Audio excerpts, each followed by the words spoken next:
আমি কি আন্দোলনকারী? আমি কি কোনো ভাঙচুর করেছি? আমি কি কোনো কারো গায়ে হাত তুলেছি? আমি একটা মেয়ে মানুষ হয়ে যদি এই হেনস্থার শিকার হই, আজকে এই হেনস্থার শিকার হয়ে যদি আমি আমার মাকে দুনিয়ার থেকে হারাই, এই হেনস্থার শিকার হয়ে যদি আমি আমার সন্তানকে দুনিয়ার থেকে হারাই, এই হেনস্থার শিকার হয়ে যদি আমি আমার বাবা মাকে দুনিয়ার থেকে হারাই, তাহলে আমার বেঁচে থেকে লাভ কি? আমার তো বেঁচে থেকে কোনো লাভ নাই। তাহলে কোম্পানির মালিক আমাকে মেরে ফেলার হুমকি দেখ, আমারে মেরে ফেলা, আমারে দুনিয়াতে রেখে তো কোনো লাভ নাই।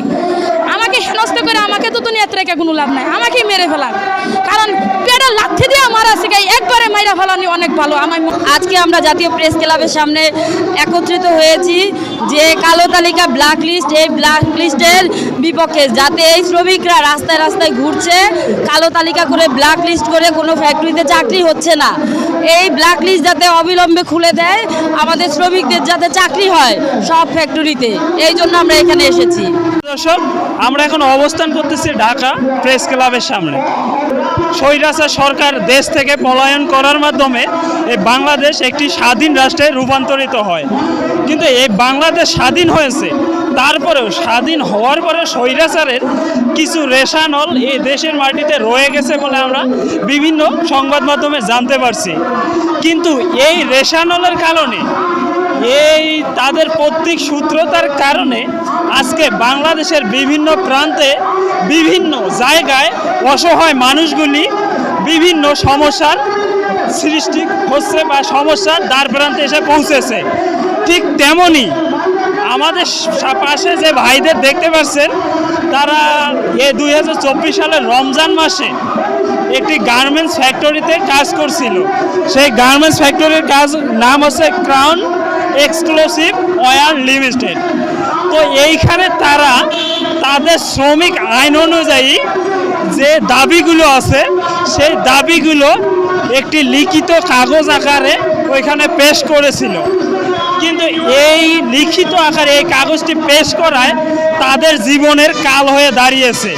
এই লিখিত অভিযোগপত্রটির কারণে আজকে তারা চাকরিচ্যুত হয়েছে এবং তারা কর্মহীন হয়ে এই প্রেস ক্লাবের সামনে এসে দাঁড়িয়েছে সর্বশান্ত হয়ে।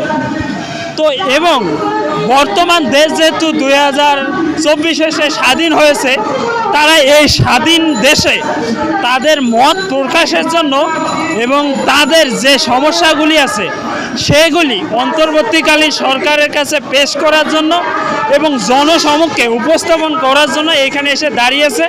এবং তারা চাচ্ছে তারা তাদের চাকরিটি আবার ফিরে পেতে, এবং যেখানে তারা চাকরি করছিল তাদের কিছু নাশকতার কারণে তারা অন্য ফ্যাক্টরিতে চাকরিতে ঢুকতে পারতেছে না। তো তারা চাচ্ছে তারা যেন আবার সেই স্বাধীনভাবে স্বাধীন দেশে চাকরি করতে পারে এবং তারা তাদের মতামত এবং তাদের ভাষা যেন প্রকাশ করতে পারে। আসসালামু আলাইকুম। আমি ক্রাউন এক্সক্লুসিভ ওয়্যার লিমিটেডে বিগত 5 বছর 8 মাস যাবৎ ডিউটি করেছি। বিগত 5 মাস 8 মাস যাবৎ ডিউটি করার পর একজন শ্রমিক সেই কোম্পানির একজন সদস্য আজ 8 মাস পর আমাদের কোম্পানি আমাদের সাথে অনেক খারাপ আচরণ করেছেন, যার প্রতিবাদ করার জন্য আমরা শ্রমিক ভাই বোনেরা কর্মবিরতি রেখেছিলাম। আমাদের 12টা দাবি ছিল, যেটা বলার জন্য কর্মবিরতি রেখেছিলাম আমরা। কিন্তু কোম্পানির মালিক পক্ষ আমাদের ম্যানেজমেন্টের সাথে কথা বলার জন্য ওনারা আমাদের সাথে এসেছিলেন কথা বলার জন্য। ওনাদের সাথে আমরা কথা বলেছি, বলার পরে আমরা বলে ওনারা আমাদের দাবি মেনে নেবে না। আইনে আছে ওনারা আমাদের ওই জিনিস দেবে না, যেগুলা জিনিস আইনে আছে ওনারা ওই জিনিস আমাদের দেবে না, আমাদের বিনা পারিশ্রমিকভাবে ওই জিনিসগুলো ওনারা রেখে দেবে। অর্থাৎ আমরা বলেছি যে আইনে আছে, আপনারা কেন আমাদের এই জিনিস দেবেন না?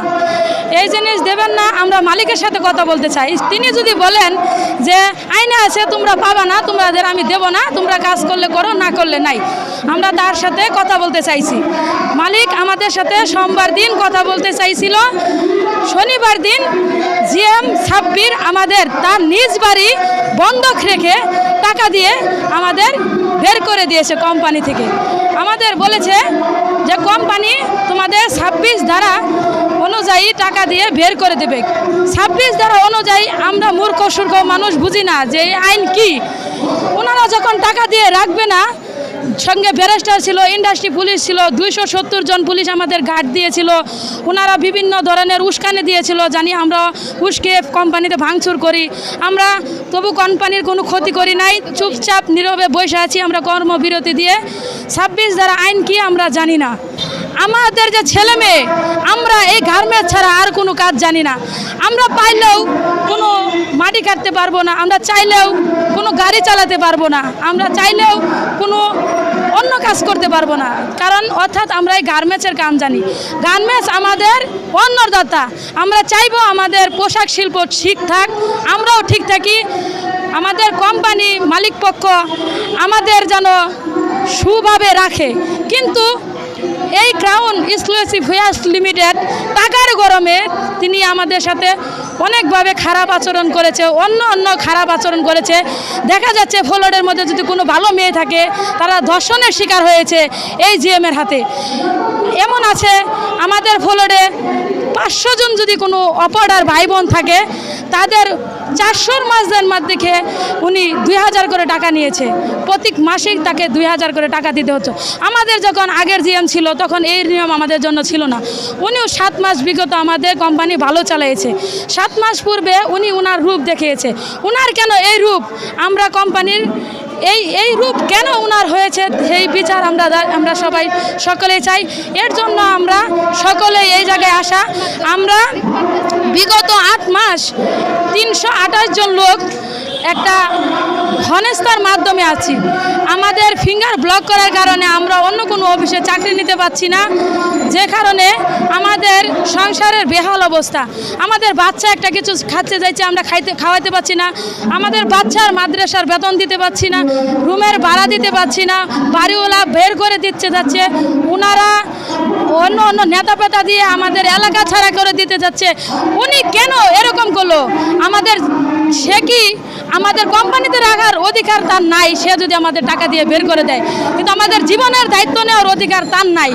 কারণ জীবনটা আমার, সে যদি আমার জীবনের দায়িত্ব নেওয়ার অধিকার থাকে, আজকে তার কারণে আমি যে ক্ষতিগ্রস্ত, সে আমার এই ক্ষতিপূরণ দিতে পারবে? ওনার বাড়ি হচ্ছে নেত্রকোনা।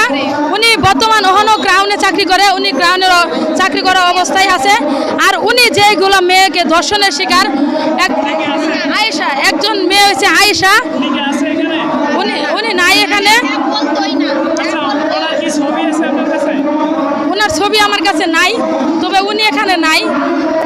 এগুলা কাজ উনি অনেক মেয়েদের সাথে করেছে, যাদের কথা আমরা মুখে বলতে পারবো না। এগুলো বললে অনেক সমস্যা, এখানে আমরা বলতে পারবো না।